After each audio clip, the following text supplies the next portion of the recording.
आताचं चित्र असं दिसतंय, आरक्षणाच्या लढाईत मनोज जरांगे पाटलांनी गुलाल उधळलाय।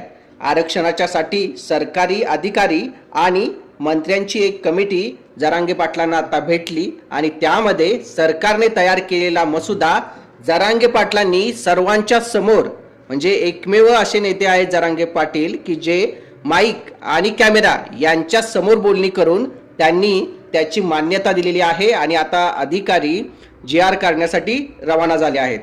यावेळी विखे पाटील असतील, शिवेंद्र राजे असतील, जयकुमार गोरे असतील आणि बाकीचे मंत्रीगण जरांगे पाटलांच्या भेटीला आले होते आणि यामध्ये जरांगे पाटलांना त्यांनी सरकारने तयार केलेला मसुदा पूर्ण दाखवला। जरांगे पाटलांनी तो मसुदा आपल्या सहकाऱ्यांच्या समोर ठेवला। त्यांचे त्या मसुद्यावरती असणारे ऑब्जेक्शन किंवा त्यांना काही बोलायचं असेल किंवा तो मसुदा मान्य आहे की नाही याबद्दलची विचारणा ऑन कॅमेरा केली। मित्रांनो, तुम्हाला